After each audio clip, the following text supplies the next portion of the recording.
अरे आही रे गजवा, अरे आही रे गजवा, असैया भैले ना से बाजवा।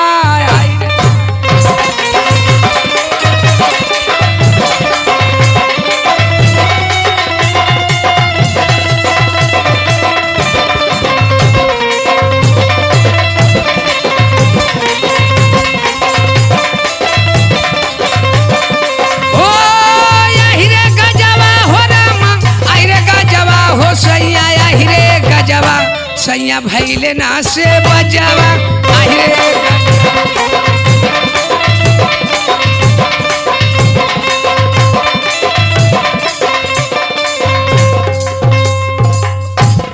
ए भैया देखा यही तक हो हमारे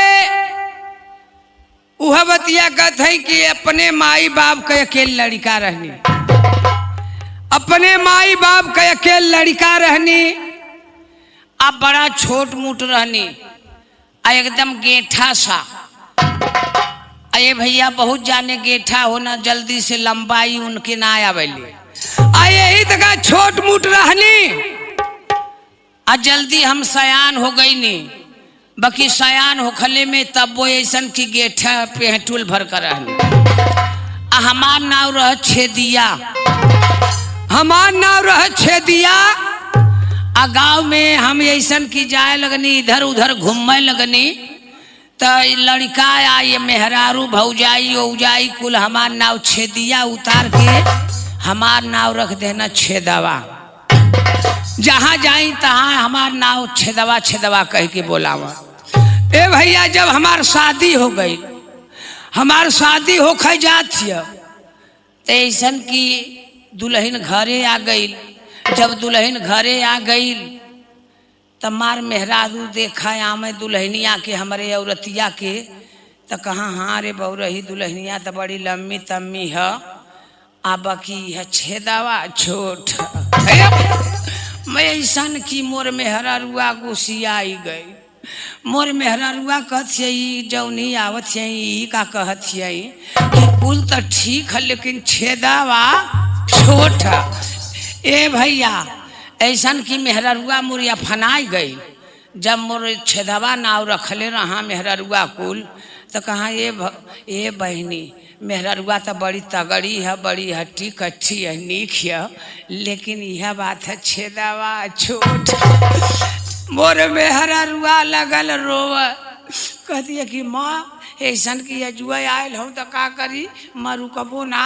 जौना मोहतहिया कुल आवत है कुल कहत है कि ऐसन की कुल ठीक है लेकिन छेदावा छोट है।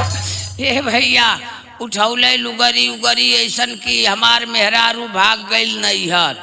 जब मेहरारू भाग गई तो ओकर महतरिया कथिए करे बहनी कैसन, तो ऐसी ये भाग एली है बहन मरतिया कहीं तोर शादी भी आया तब भाग एली है। कथिए चुप रहो ऐसन की वो गांव के ऐसन मेहरारू है कि जौना मुके देखा आवत है कथिए कि मेहरारुआ तो बड़ी हट्टी कट्टी है, ऐसन की छेदावे छोट का मोर मौतहिया देखला, का धिकानी देखला, का हाई देखला।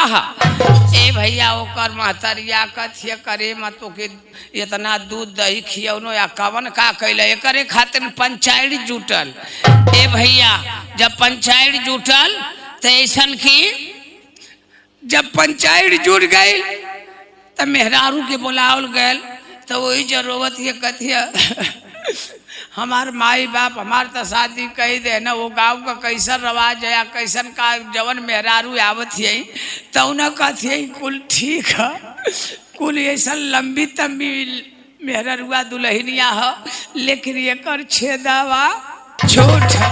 तो ये भैया ना समझ ऐसन की छेदिया नाव से हमार नाव छेदवा रख देले रहना, यही लिए वो छेदवा छेदवा कहा। लेकिन ऐसा औरतिया एकदम से गुस्सियाई गई, कहा हम जैबे ना करब, लेकिन ओकर मर्दा गजवा पियत रहा। लेकिन का कथिया